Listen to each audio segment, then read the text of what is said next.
On this Friday night, the Trans Mountain pipeline expansion gets the green light from the National Energy Board. The Trans Mountain must be built to secure our economy. If it's a vote between the tankers and the orcas, I vote for the orcas. For proponents, it's one more hurdle cleared. For opponents, a betrayal, the reaction and resistance to the ruling. And violence erupts in Venezuela. The army opens fire as the fight to control the flow of aid turns into a battle to control the borders. Ordinary Venezuelans are just caught in the middle. This is like a political campaign. Take no prisoners. Plus, big money, major lobbying. It's more than just making a movie. It's how to win an Oscar. This is The National.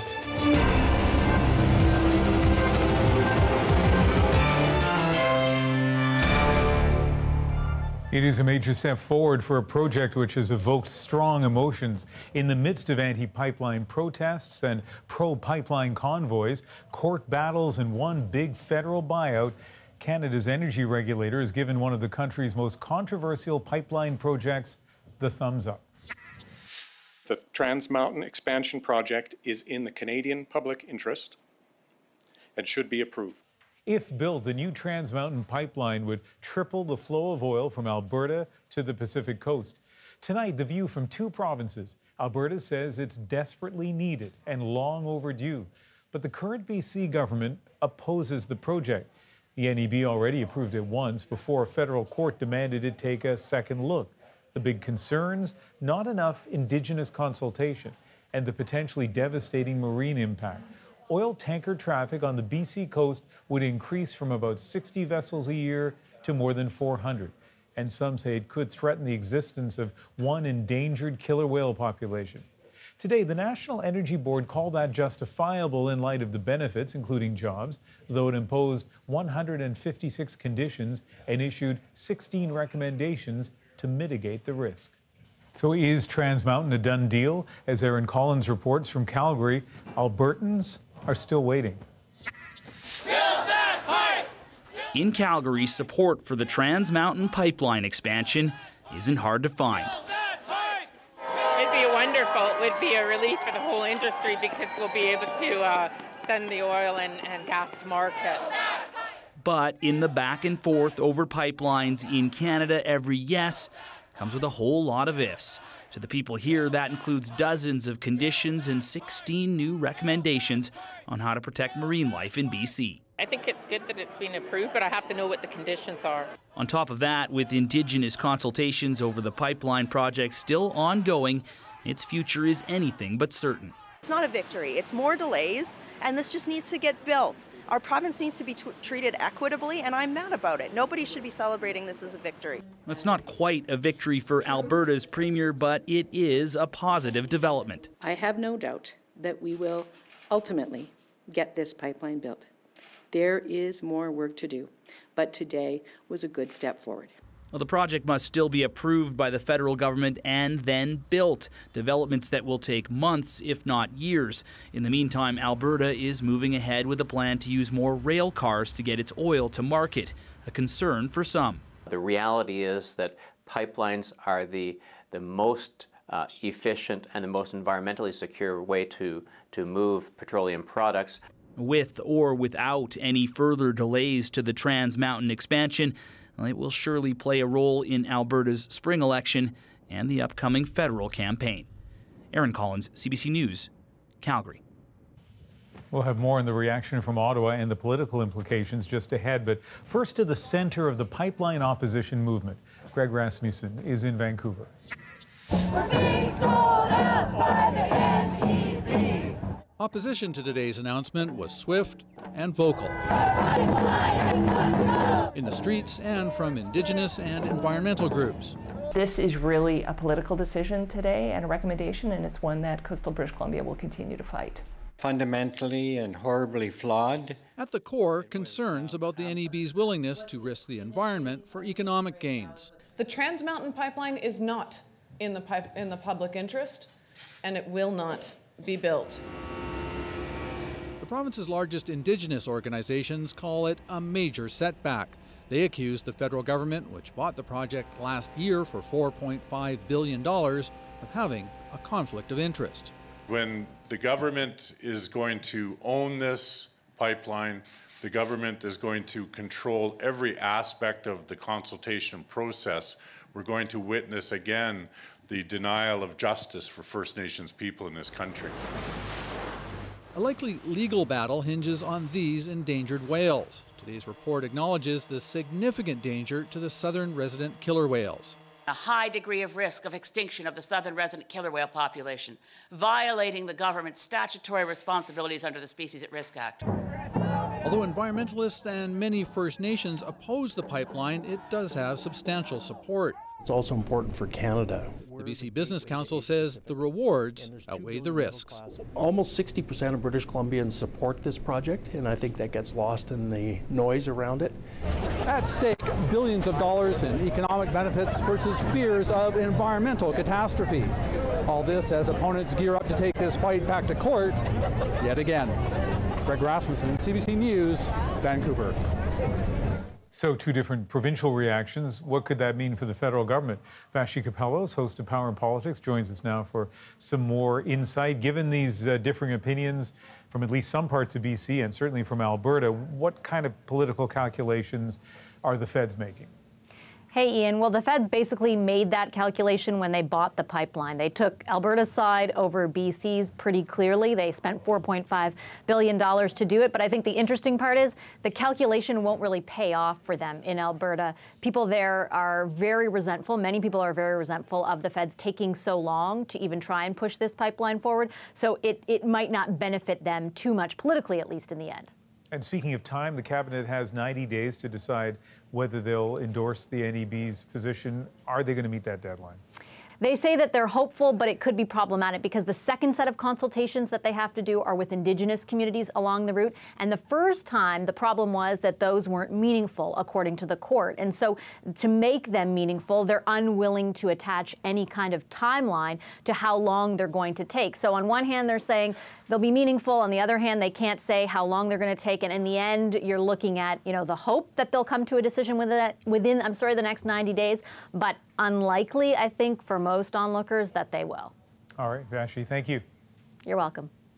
So, Adrian, obviously more work to be done on this file, and we expect it to be a big issue during the federal election campaign, so expect us to be talking pipelines for a while longer here. You bet. Let's head to another country where issues of oil and public anger are certainly dominating the news, but there today it turned violent.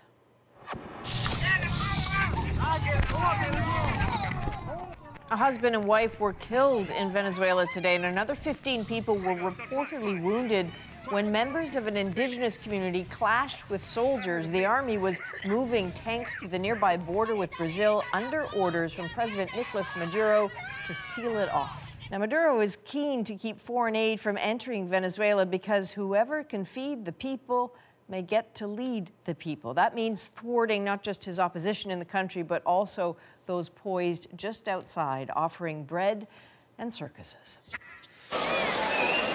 The spectacle playing out on the border between Colombia and Venezuela right now is arguably absurd, definitely tragic, and it may not look like it, but it could get dangerous.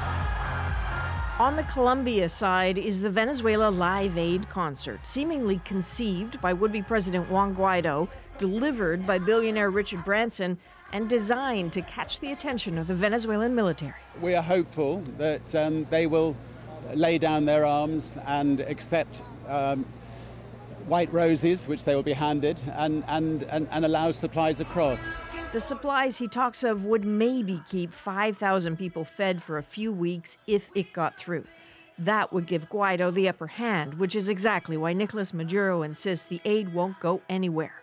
So, on the other side of the border, a buildup of Venezuelan troops and arms. The standoff looks like this. Maduro has stopped flights from the islands of Curacao, Aruba, and Bonaire. He's banned sailing out of all ports until Sunday, closed that border with Brazil, and tightened security along the Colombian border. Not to be outdone optically, Juan Guaido says he is gathering 1 million volunteers to form a human chain to deliver the aid. And to match Guaido's concert, Maduro has planned one of his own to tell the outside world to stay out. Venezuelans are tough, this gun-toting politician tells the crowd.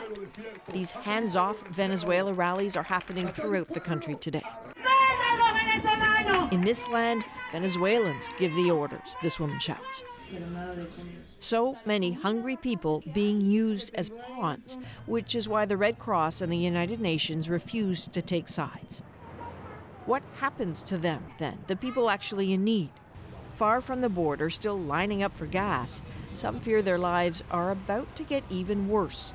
The latest U.S.-imposed sanctions on Venezuela's state-owned oil company, which provides at least 90% of the country's export revenue, will surely hurt on the streets. That is just one of Amnesty International's serious concerns. Access to gas, transportation can be limited for people in the day-to-day lives, transportation of food. We need to ensure that the United States also have the responsibility to monitor how these sanctions are going to affect people. There are endless political points to be scored, it seems, and in the middle, as always, are the millions in need. Now, late in the day, Venezuela's warring leaders were still at it. Juan Guaido showed up at the Live Aid concert in Colombia, defying Maduro's travel ban and raising questions about how he's going to get back home. But people inside Venezuela may have had some trouble taking in the spectacle. A journalist tweeted that TV and online broadcasts of the concert appeared to be blocked by the government. Now, the latest figures show 3.4 million Venezuelans have now fled the country. That's from the UN Refugee Committee and the International Organization for Migration. About 2.7 million are thought to be in Latin America and the Caribbean. Let's move to the Vatican now, where a historic 4-day soul-searching mission by the Catholic Church has now reached its halfway point. A group of nuns is among dozens of survivors of abuse by clergy who've traveled to this papal summit, anxious to be part of a defining moment for the Church after decades of scandal and cover-ups. As Thomas Daigle reports from the Vatican tonight, it is an opportunity a lifetime in the making. Looking back, it was that I was disconnected. Mary Dispenza used to carry around a heavy burden. Now she carries these photos to remind her just how far she's come. Raped by a priest when she was just 7, Dispenza went on to become a nun. This is when we changed our habits to a little more modern habit. Only to be forcibly kissed, she says, this time by a more senior nun. I was totally in love with the Catholic Church. And I wasn't brave enough until I was 52 to put the pieces together. From Seattle, she came to Rome with the letter of a lifetime. Today, she set off to deliver it. Dispenza quit the convent years ago and wants the Church to know about the hell she endured. Both the abuse of nuns and nuns as abusers are an issue that needs to come out right now and have its light of day. At this summit of bishops today, the focus remained solely on clergy abuse of children, except for this acknowledgement of further suffering. The betrayals that have been inflicted on so many children and vulnerable adults. On a recent flight back to Rome, Pope Francis for the first time acknowledged the problem of clergy abuse of nuns. Women are second-class citizens, he said, and it starts from there, no? It is a cultural problem. Survivors, though, say other factors can leave nuns feeling vulnerable. Just consider their traditional vows of poverty, chastity, and obedience. Would you dare to speak out when you are sexually abused? No, because you are feeling ashamed. Back to Mary Dispenza and her mission to deliver that letter. Her message, abuse by nuns also needs to be rooted out. Want me to see if it's open? She and other survivors showed up uninvited at the headquarters of this Catholic women's organization affiliated with the Vatican. Lo and behold, in that crowded hallway, this is a letter. An unexpected welcome by a nun. She said, I understand, and thank you for what you're doing. She's been heard here, but who else is listening? Thomas Daigle, CBC News, Rome. Turning now to cross-border diplomacy and some major developments in Canada's relationship with the United States tonight. President Donald Trump has nominated U.S. Ambassador to Canada, Kelly Craft, that woman right there, as the new American ambassador to the United Nations, taking over for Nikki Haley, who left the job at the end of last year. Now, it's no secret that Canada-U.S. relations have had some bumps since Trump was elected, but Kelly Craft was seen as a very friendly face right from the beginning. Katie Simpson has been working her sources in Ottawa tonight for reaction. So, Katie, bottom line, what does this mean for Canada?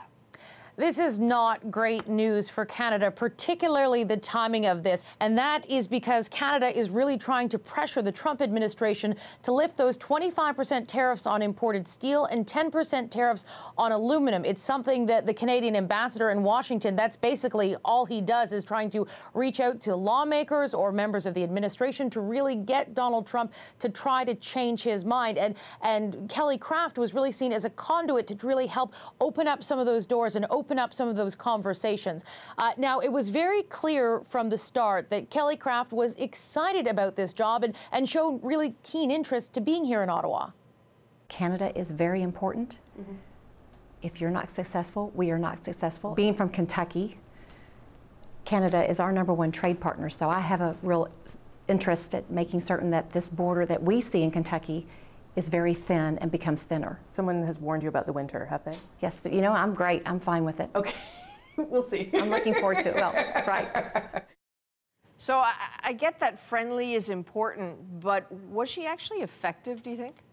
The Canadians believe she was incredibly effective, and there is one reason for that, and that is because she is incredibly well connected. She certainly had Donald Trump's ear, and her contact list on her phone is certainly something a lot of people in Ottawa talk about.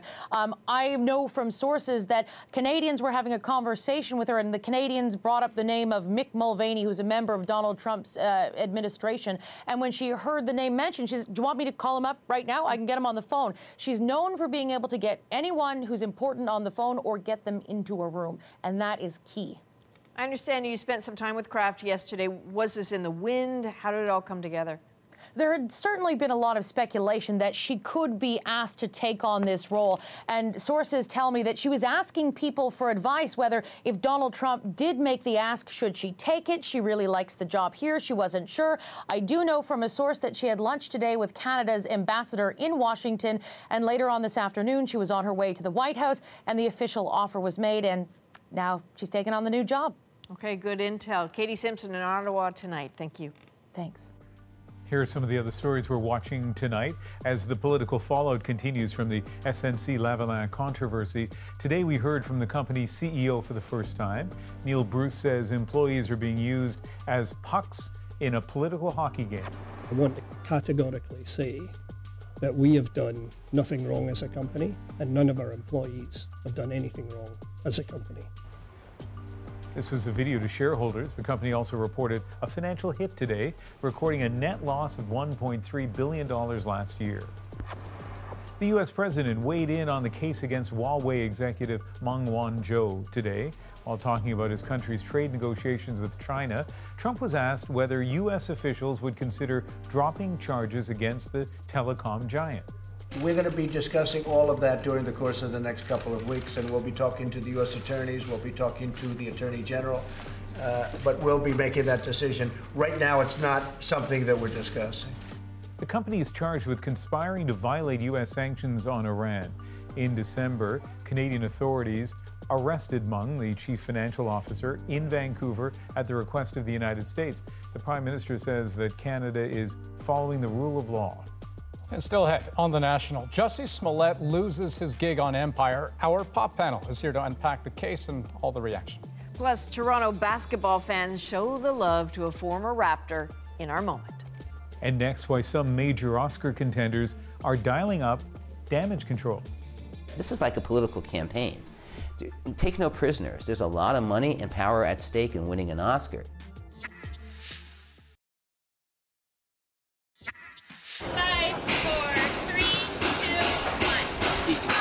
The stage is set for Hollywood's biggest night. The 91st Academy Awards are this Sunday at the Dolby Theater in Los Angeles. Crews are busy getting the red carpet ready for those stars to make their big entrances, while inside rehearsals are underway. Now, this year's Oscars will be a little different than most because there's no host. For one, comedian Kevin Hart backed out after old homophobic tweets of his surfaced online. But the Academy is promising 5 musical performances and a star-studded lineup of presenters. And when those presenters open those envelopes, especially the one for Best Picture, it'll have been the culmination of months of campaigning. And as Zuleka Nathu shows us from LA, 2 films in particular have been working overtime to sell themselves and to separate themselves from controversy.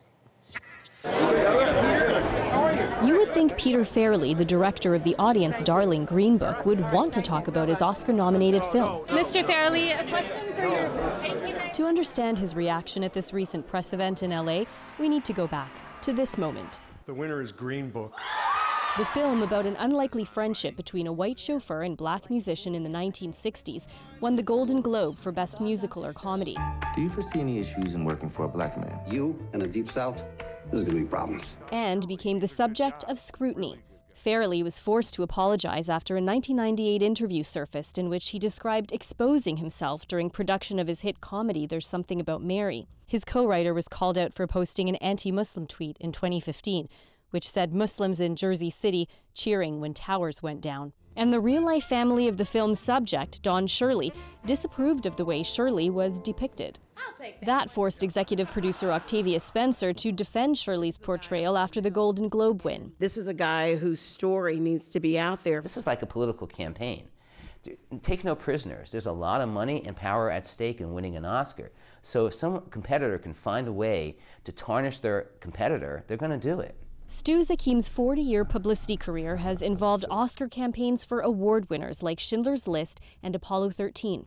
He says studios can spend as much as $10 million on publicity during award season, and so-called whisper campaigns can derail it all. When you're sitting down to pick which movie or which actor or which cinematographer or music that you're voting for, things can come up in your head and at that last minute make you go to another film or another actor.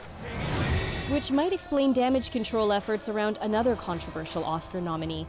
Bohemian Rhapsody's director Bryan Singer was fired from the set for not showing up. He's also facing a lawsuit alleging sexual assault, which he denies. Thanks for the support. Lead Rami Malek is a frontrunner for the Oscar after winning a Screen Actors Guild Award. He's tried to stick to a message track so much that even a question about the film's Oscar push Talk to me a little bit about sort of the campaigning. had him looking for a way out. I'd rather celebrate everything we're here to support. Thank you so much. The fear of making a wrong move has even sparked a new venture in Hollywood, where a film studio can hire a PR company and intelligence firm in one to better identify pitfalls in advance.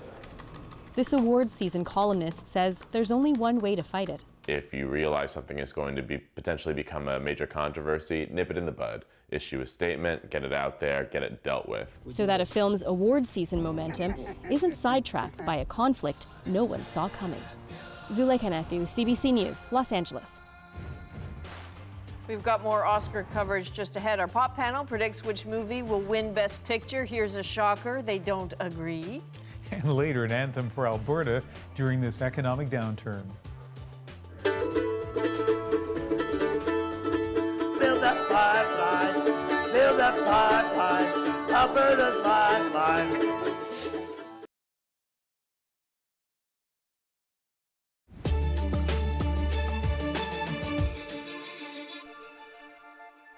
Seven months after the Danforth shooting in Toronto, some victims and their families spoke publicly for the first time today. They're calling for a national ban on private ownership of assault rifles and handguns. Never accepting that this nightmare became our reality that evening on the Danforth, or that our girls are gone, but knowing we can help prevent this from happening to other families. Quinn Fallon's 18-year-old sister Reese was killed in the July 22nd attack. 10-year-old Juliana Kozis was also killed and 13 others were hurt. Ottawa is in the process of exploring a national handgun ban. Kelly, what do you want to say to your fans? These are new pictures into the newsroom in the last hour. R. Kelly, the man in the blue jacket, turning himself into police in Chicago. After decades of allegations against the singer, authorities today announced multiple charges. Earlier today, Robert Kelly was indicted before a Cook County grand jury on 10 counts of aggravated criminal sexual abuse involving 4 victims. Those 4 alleged victims include 3 teenage girls. If convicted on all of these counts, Kelly could be looking at up to 70 years behind bars. He has consistently denied the accusations.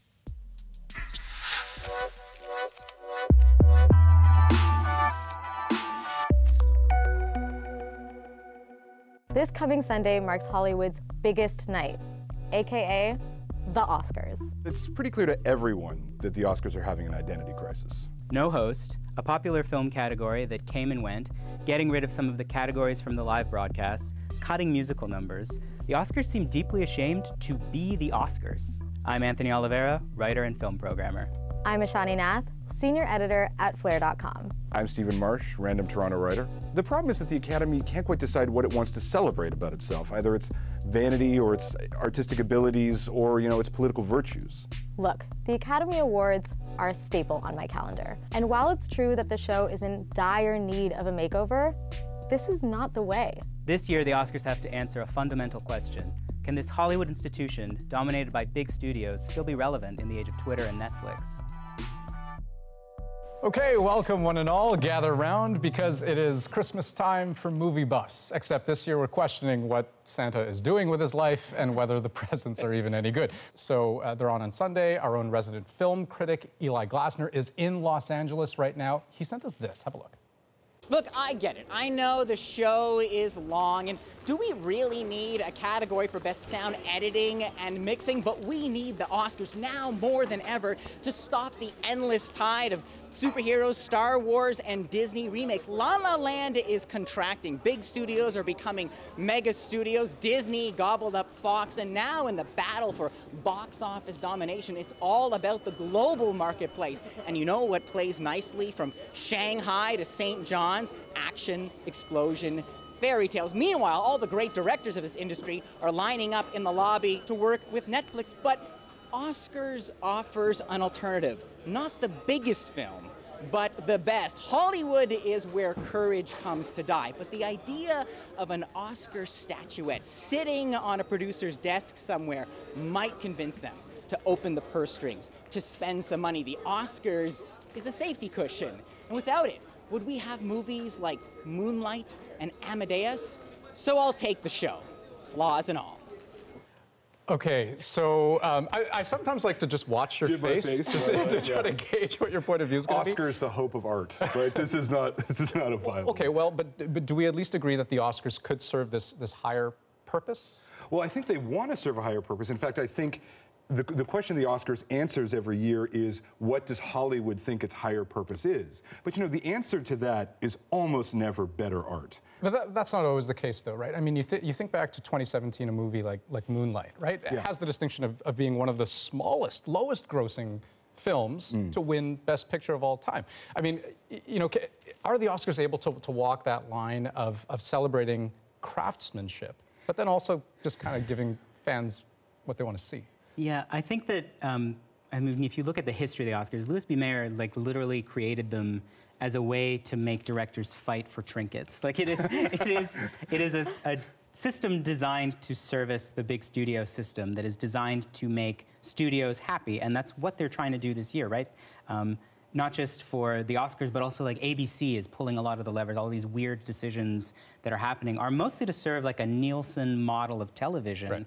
Right. It's not just a film model that's a problem here, it's also the way we consume this stuff. But I guess, money is part of the reason, right? I mean, you have advertisers and the ratings are a very real concern. And to address what you just said, there are all kinds of changes. Yes, right? Changes and then not changes. And then not changes, they pull them back. And so many examples of that. Did any of those changes make sense to you in a way, or what were your thoughts on those? Honestly, no. None of the changes really made sense, and I think that's why they ultimately ended up backtracking, because things like the cuts to the number of musical acts, the cuts to the categories that are going to be aired, none of those things were in line with what we know as the Oscars and what they celebrate. So I mean, the million-dollar question, I suppose, is how do you solve that identity crisis? I mean, how do you be all things to all people? Well, I'm not that smart. I mean, I don't think anyone here is. Like, you are. Good to know. Good to know. No, it's, why does the Oscars keep trying to appeal to an audience that it doesn't have, that it will never have? Like, it's so apologetic about its own content, like cutting musical numbers, cutting cinematography, and editing. Like, these are the categories that it is designed to celebrate, and instead it's trying to constantly apologize for itself. Like, the Super Bowl does not apologize for being the Super Bowl. For some reason, the arts always feel like they have to wring their hands about, like, well, we're not getting enough straight white men watching. It's like, let them go, do what the Tonys does, and just play to your fans. What the Oscars is a trinkets affair. It is the New Orleans beads for celebrities. Right? And essentially, the reason they're obsessed with it, the reason they're making all these changes is because the numbers are in radical decline. Right. And the numbers are all they care about. Okay, so let's talk about that backdrop, right? Of declining ratings and an academy that doesn't quite seem to know what to do about them. So let's look at the nominees, to steal a phrase. Right. Best Picture, right?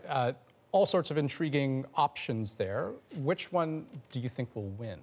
You know what? I'm the world's worst judge of this. Like, you can bet against me every time, but I do think Roma's going to win. Like, I do think Roma's going to win, and it would be a first, right? It would be a first, and also it's a Netflix show, which is revealing as well, right? But it's so obviously the best film of the year to me. Really is. But then that would say a lot about where the Oscars' priorities are. Well, right? I'm also wrong all the time. So. But I mean, so who do you think will win? I do think that Roma will take it, but I wish that Beale Street had been considered, because I think it's a beautiful movie and it's something we don't see often enough.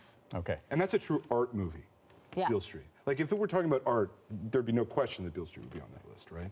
But the reason I love Black Panther for this is it's also playing to that desire to service more popular film that the Academy is not being so secretive about, right? Like, they wanted to have a popular film category, and then they realized the optics of that weren't great, and they backed it off. But Black Panther can kind of split the difference for that and say that it is possible to make an award-winning superhero movie within the confines of that genre, which certainly, if you're ever going to pick one to win, it should be Black Panther. Yeah. Okay, so I do want to make a hard turn here to the case of American actor Jussie Smollett. He's accused of planning and staging an attack on himself. According to prosecutors, he told his attackers to yell specific slurs, shouting, "This is MAGA country." By all accounts, appearing to be a violently homophobic and racist attack until information started to trickle out that maybe it wasn't.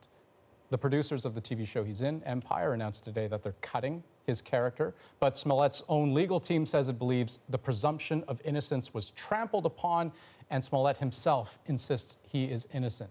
Anthony, the matter is before a court, so this is not the place to resolve the facts of the case, but the consequences are very real. How do you see it? I mean, the first thing to say is that I am not a black man, and that the optics, for example, of a lynching, which this case sort of performed, whether as an attack or whether as a staged event, is something that I can't speak to at all, nor should I. But I am a gay man, and I am a gay man living in Toronto, so I do know what it's like to have a police force that seems to be acting against your best interests.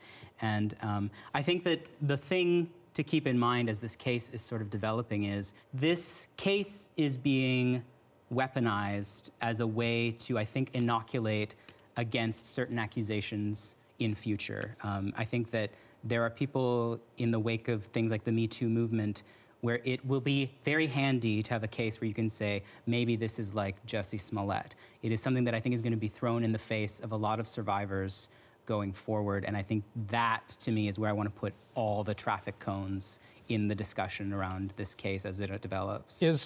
No matter the outcome of the court case, is there a part of this that will inevitably have a chilling effect on minority communities? That's my concern, is that there's a lot of intersecting, marginalized groups that this impinges upon, and a lot of them are going to be dealing with fallout from the possibility of accusations that, well, you're lying, you're manufacturing these events, you're exaggerating about how bad things have become, which is why we're hearing about it so much, right? That's why these people want us to be talking about these things as something that, oh, well, it's stageable, right? Like, that's my biggest concern about this case. Ishani, that everyone was so quick to rush to a judgment. on this too, is the other side of this, right? I mean, everyone had a point of view on it before they really knew much of anything. I mean, what does that say? I think it's telling of the times that we're in right now. And, you know, for me, when I heard about it, it seemed awful, but also not that far-fetched. Like, there weren't those red flags at the beginning because, you know, in Canada, hate crimes were up 47% in 2017. Like, there are serious tensions right now. So for this to happen with some of the markers and things that were said, it didn't seem outrageous that this would be something that would take place. It didn't entirely surprise you that something of this magnitude would happen, but that people would react. Yeah, and then we're all primed to weigh in because we want to stand for survivors, and that's the discussion that's happening. So I do worry, exactly to your point, I worry about what this will mean and how this will be used to undercut actual survivors. And Stephen, you're... Well, I mean, you know, I think there was remember the Rolling Stone rape trial that happened where it turned out nothing was happening, and then before then there was the Duke trial, but Me Too happened right after that, right? I mean, I'm not sure how much effect it has because we're all so siloed in our communities anyway that, you know, nobody waits for the facts. So the facts on both sides of this debate really don't matter much. So, you know, no one on the left is going to be even moderately, you know, slowed by this story, and no one on the right. It's all just part of a pattern that they've already bought into long ago. Yeah. So, you know, the sides are already divided. This isn't going to have any impact one way or the other.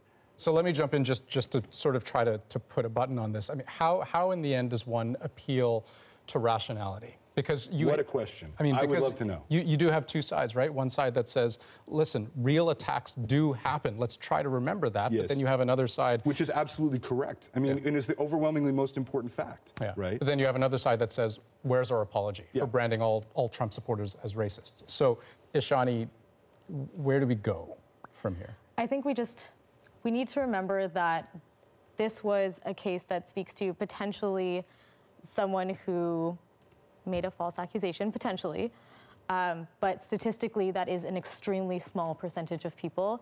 So just because this one is louder does not mean that that changes the numbers, and we need to remember that going forward. That's a good place to end. All of you, thank you very much. Thank you. Just ahead, there is the political side of the Trans Mountain Pipeline debate, and then there's the personal. We'll introduce you to the Alberta band spreading the pro-pipeline message through music. That is next.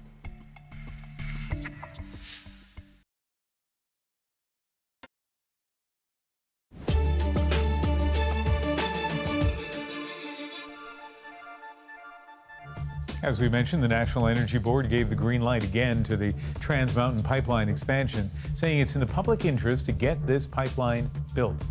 That is a popular sentiment in Alberta, where many are counting on it to breathe new life into a hurting economy, including a bluegrass band, which has written a pro-pipeline anthem. Nick Purdon introduces us. Can't forget the fiddle player. We always say we tune because we care. The banjo player tunes because he has to. For singer Joe Gore, banjo player Jerry Madigan, and the rest of the Spitzy Post band, the stakes couldn't be higher. Alberta, their home, is hurting.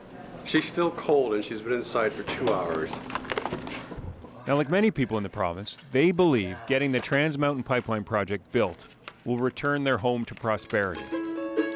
I was born on this mountain. But what's unique about Joe and Jerry is they also believe they can help make that happen. I've come to Calgary to find out how. And we have a fiddle player in the house. Hey! Fogged up glasses, but it's cold out there. Now, the first thing I learned from Jerry is the reason he wants to help is personal. I've got a son who's in the oil and gas business, and the last few years have been just horrendous. He's got 4 children to feed, and he's got a contract for 6 months. After 3 weeks, it's cancelled. And so when you can't put bread on the table, what it does to you, how it demoralises the breadwinner, how it demoralises the family, how it breaks up relationship. Yeah. These are the realities of a depressed economy. Jerry isn't alone in this. Joe worked in oil and gas for 25 years. And he tells me it hurts him to see Alberta in its current state. God only knows all the secret she keeps. What does Alberta mean to you? Oh, Alberta's home. I grew up in Eastern Canada, but in '79 I moved out here, and Alberta gave me everything. A job, children, a wife. Man, it's like, wow, you know. It gave me a solid place to put down roots, and it's been really good to me, and I'm proud to be an Albertan. It's a warm-up song. The reason the band believes it can change things with music is they've done it before. In 2013, when the floods ravaged southern Alberta, they were in the middle of it in High River. Oh, we were digging each other out. The whole town was gone. It was destroyed. The army was in there, and there was a few buildings left, and what could we do? Going down to the river, gonna wash my soul again. I said, I'm gonna go see the bar, and I'm gonna tell the people the music is still here. The town is gone, but the music here. And that's what we did. We're kind of the Pied Pipers, I guess. And so people would come to listen to the music and have a drink and help each other. In recent months, the band decided Alberta could use their help again. One night at rehearsal, Jerry pulled some lyrics out of his pocket. Boys? Joe grabbed the mic. 1, 2, 3, 4. Build that pipeline, build that pipeline, Alberta's lifeline. Woo! Build that pipeline, just build that pipeline, and bring us back to prosperity. Do you think a song can change things? Oh, absolutely. It can change the world, as it has done many times. When you're playing the song, what do you think about? I think of all those people who are struggling. And if it can unite people the way a song can, it's great. We've encountered the objectors and we've heard the loud protesters. What about our starving families? At this rate it won't be long till our jobs, they're all gone. Alberta has been brought down to her knees. Build that pipeline. I think the pipeline song is great. It's the heart of Alberta. It really is. It gets the message across the best way that anyone can. The tune gets in your head and you can't forget it. Smart, hey? Build that pipeline. Just build that pipeline. Can a song help? Yes, a song can help. It certainly can. Especially if enough people are singing it loud. Build that pipeline. Build that pipeline. So far, it seems to be working. People are singing this song at pro-pipeline rallies across Alberta. And Joe tells me he now gets recognized on the street. Then in the crowd, I meet Patty Diamond, a perfect example of why the band says they wrote their song. I got laid off on Friday from a job that I worked at for 23 years. 23 years. No work. No work. What's it like to say that? It's scary. It's really scary. So I hope that this song will, resonate with everybody, and hopefully we can get the pipeline going through. Build that pipeline. Build that pipeline. You can debate whether or not expanding the Trans Mountain Pipeline will solve all of Alberta's problems. Build that pipeline. But you can't argue with the power of music. And bring us back to prosperity. Nick Purdon, CBC News, Calgary. Still to come, our moment of the day. Toronto says, welcome home, DeMar. DeRozan, he put the city on the map. He basically represented Toronto for close to 10 years, and we owe a debt of gratitude for him.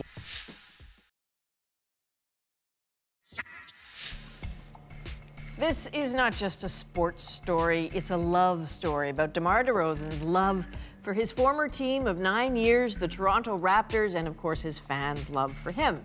At one point he said he was Toronto, but then suddenly he wasn't anymore. DeRozan was traded to San Antonio in July, stunning him, outraging his fans. He hadn't played a game here since until tonight, when his fans finally got to say thank you. And that is our moment. Fans, Please join the Toronto Raptors in thanking DeRozan. This says it all right here. We flew in from Nova Scotia just for this game. He put the city on the map. He repped us when no one else would. Pretty much had the whole city wrapped around you, and it was awesome. DeRozan plus the foul. Yeah, I was wanted to see DeRozan, and he got traded before we got a chance to get up here. He basically represented Toronto for like, what, close to 10 years, and we owe a debt of gratitude for him. Man, thanks for all the years you had here and bringing out the team. Like, when the schedule came out in September, October, we nabbed our tickets. He's done so much for the city. We miss him. We love him. He knows we still love him. The city still supports him. He's inspiring. Yeah. You're going to cry tonight? I know I'm going to She's cry because I'm getting ready to cry now. Oh. We didn't get to see the game on TV because, you know, we were doing the news and all, but it seems like it was the perfect night for Raptors fans. DeRozan had the most points for San Antonio, but Toronto ended up winning. A close game, but they ended up winning. Of course they did. One other thing we didn't see, there was a tribute video to him. There was a standing ovation afterwards. And in the name of accuracy, Miranda, our producer, counted. It was 1 minute and 40 seconds of a standing ovation, just a little bit shorter than the one we give you after the show every night. It's a nice long time to bask in the glory. You know, I do like the angle of this that, you know, yesterday he was talking to journalists and saying, look, you know, I think it's so cool, those players who get standing ovations. I've never received one. Tonight, not only did he get a really long one, he got several of them. So, hey, there you go. That's the National for this Friday, February 22nd. Good night. Good night. Good night.